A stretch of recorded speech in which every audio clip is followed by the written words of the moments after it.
We are excited to launch a brand new series that highlights the diverse perspectives of Chatham County.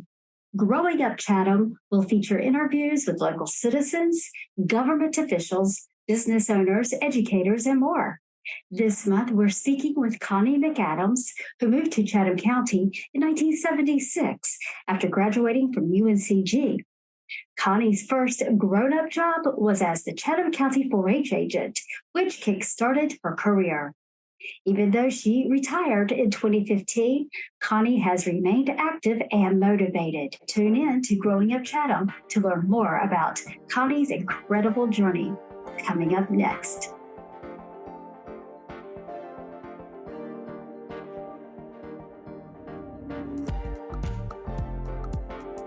This will feel like this is your life. Okay. TV show. So here's yours. So, all these photos I have found either through newspapers.com or here at the office. But yeah, this is all about you. You grew up on a farm. I did. My great-grandparents had a farm, and then my grandparents' farm was next door. And I'm not sure if my grandparents just bought land next to the farm where my grandfather had grown up, or if it was part of the same farm. What was life like at home growing up? Were they strict parents, or were you expected to get up in the morning before you went to school to feed the cows? Or They were strict, and it was a working farm. There were 5 of us kids. I have a twin brother, and we were the oldest. And from my earliest memories, it was a tobacco farm. So we helped with everything. We helped plant tobacco and hoe tobacco and harvest tobacco and all of that stuff. A lot of hot summers. A lot of hot summers. I remember having to miss school to help plant tobacco. And do things on the farm. And back in those days, the school schedule was adjusted to accommodate farmers, which wasn't that long ago. That's true. So the main crop was tobacco, but we also had a milk cow, and so we raised our own butter and milk, and we had chickens and pigs. And now, did y'all sell the milk and the butter? Or no, it was just for home use, and a huge garden, so lots of picking beans and tomatoes and canning and freezing in the summertime. So we were always busy. My brother is still farming the farm where my father farmed and my grandfather farmed. Y'all's farm is pretty well known in Orange County and beyond. McAdams Farm. Yeah. What do they produce now on the farm?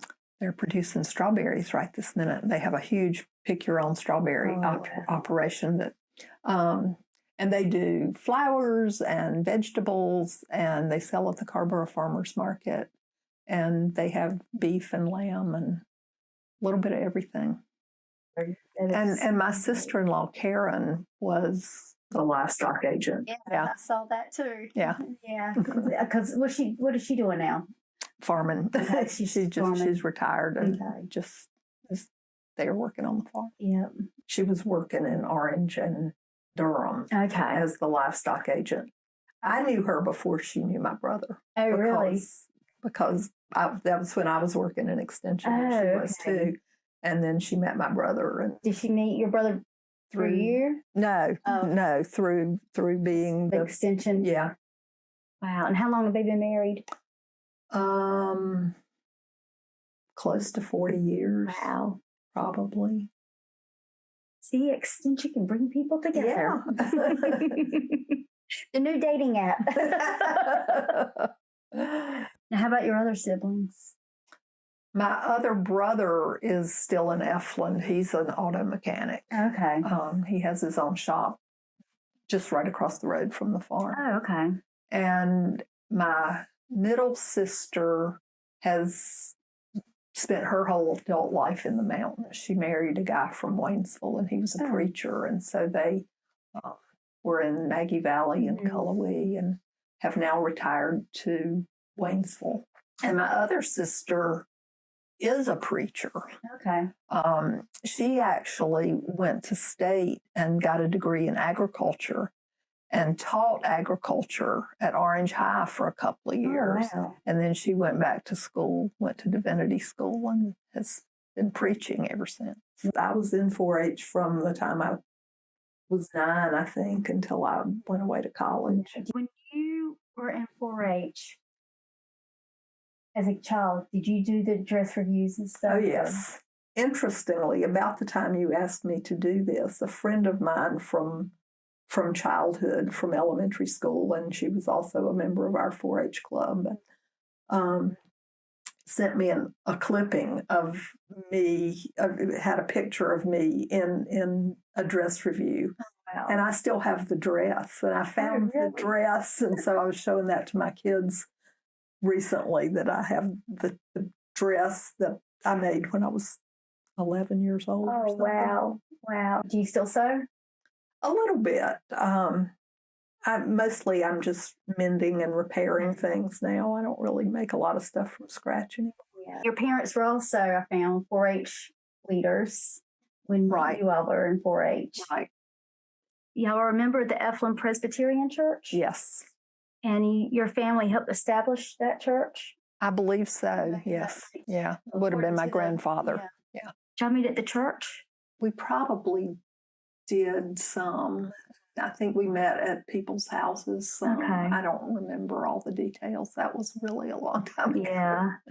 Now, I did see Orange County winners of 4-H program were announced recently at the County Achievement Night held at the Orange High School cafeteria. And you received an award during this event for dressmaking. And I think Donald White, the 1966 state achievement winner, was the main speaker for the evening. And I think he was from Chatham County. Maybe. Yeah. I'm thinking I've seen his name on other things. When I was working here, the White family from out at Silk Hope they had a lot of children, and the younger children were still active in 4-H. But I'm pretty sure there was an older brother named Donald, so that would make sense. Yeah.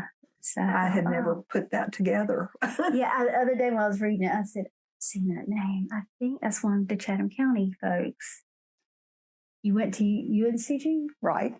And so after you graduated UNCG, this was your first job, right?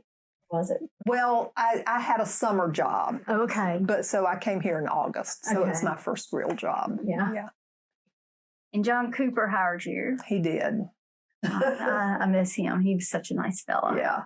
From August 12th, 1976. Oh my gosh, you look like a little kid here. I hate that picture. So what was it like being a 4-H agent in the 1970s? Well, when I was growing up in 4-H, the focus was the community clubs. I think prior to that, they had done 4-H in schools. And by the time I was a member, it was community clubs. And so when I was working here, there was still some community clubs, but that was sort of beginning to fade away. And there was starting to be, we had at-large members who weren't really members of an individual club, but still participated in activities. And I think that trend was starting, that it was more, less focus on projects and individual clubs and more focus on activities that, different specialties, that people could participate in if they wanted to. Last month in the newsletter, I focused on the Bloodmobile when Bobler had that in 4-H. I don't know of any 4-H groups. I know over here in Chatham, they've never done anything with the Bloodmobile in recent times. And I don't remember how that came about. I mean, I was a blood donor. I had started giving blood when I was in college, and I remember donating blood after I moved here. But I really don't remember how how we got involved. Yeah. And I don't know if we just did it that one time. I kind of think we did it more than once, but I really don't remember. So I think if I remember correctly, Helen White, she was kind of overseeing a part of the 4-H program that she was in. She was kind of like the president of it. So, and I don't know how it is now, but back in those days, back in the day, when you walked to school in the snow and all that, there were local 4-H clubs, and each local club had their own structure. You know, they had the officers that they elected, so they had their little meetings with the president leading the meeting and all of that.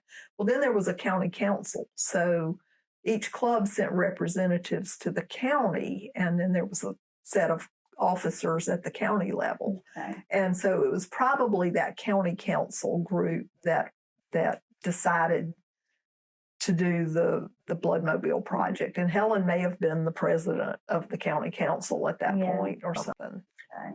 You at your office, 78. Okay. It was And that was your office. Yeah, that's what I was telling Mom yesterday. I said, we had the same office, Mom. I don't even know if you even remember this. It was, I don't know if it was from snowflakes to daffodils, spring is sprung. It's a dress review. Okay.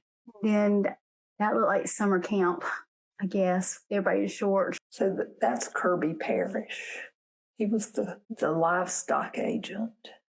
So I think that was on a farm. Okay. It may have been McCracken's farm, but I don't know what the event was. I have some vague memory of. Now, after you left here, you then went to the library, or did you? Well, I had a baby and I stayed home for a little while, and then I went to the library. Okay. So I remember as a kid going up there and seeing you up there, you and Becky Henley. Yeah. How long were you at the library?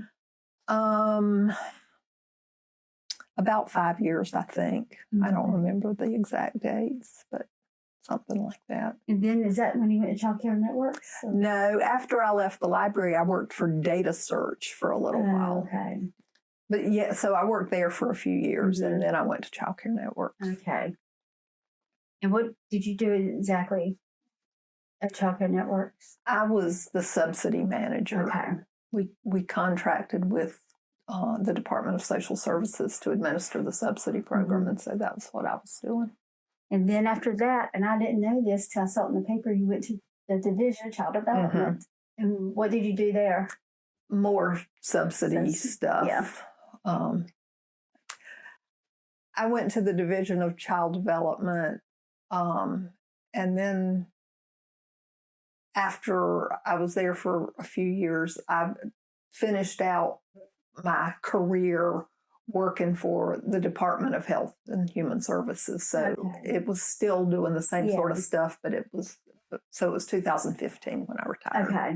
But I get state retirement because I started with Extension and I finished with the Department of Health and Human Services. So where's Connie today?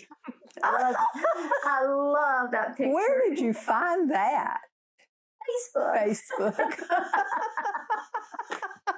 Oh, dear. So what are you doing now that you're retired? I do things with my grandchildren. I do things with the Historical Association.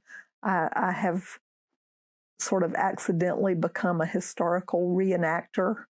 When the courthouse burned and the Historical Association got space to create a new museum after the courthouse was restored in the old tax office.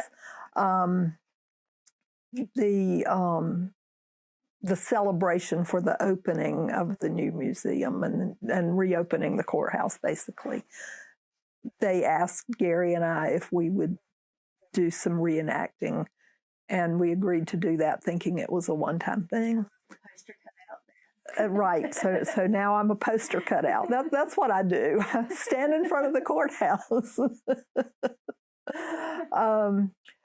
So I've been involved with that, and the 4th grade field trips that the Historical Association does every year. I've been participating in that regularly. Grand Trees of Chatham is a fun thing that I I joined because I wanted to go out and see the trees. And that has been a really interesting project or activity to be involved in. The other thing that I have gotten involved in a couple of years, well, more like 6 or 8 years ago now, there was a project called Candid Critters that was a collaboration between NC State and the Wildlife Commission and the Museum of Life and Science, I think it was. And they provided cameras for volunteers to put out around the state, keep track of what animals were where. And I was excited. I wanted to know what lived in the woods around my house. And so I volunteered for that project and put out a camera. And the very first time I did that, I got a bobcat in the woods behind my house. So I was hooked. It was really fun to do that. And that project lasted a couple of years, I guess. And so after that ended and I had to turn in the camera, I bought myself a camera. And so I'm still doing that and keeping track of the wildlife. And I also volunteer. The Friends of the Lower Hall have some cameras, and I help monitor those cameras too. It's amazing the things that are living with us in the woods that we don't see because they only move around at night. Just the other day, I got another bobcat on the camera at the house. I've gotten minks. I've gotten otters and, of course, raccoons and squirrels and deer. And no bears yet. I have seen a bear on my road, but I have not seen one on my camera yet. On today's episode of Growing Up Chatham, I had the pleasure of catching up with my longtime friend, Connie McAdams. Since she moved here in 1976, we've remained close. But today I learned new details about her life that I never knew before. It was a delightful conversation and filled with laughter and fond memories. I hope you enjoyed Growing Up Chatham. And be sure to tune in mid-June for the next episode. I'm Tiffany Hancock for North Carolina Cooperative Extension, Chatham County Center.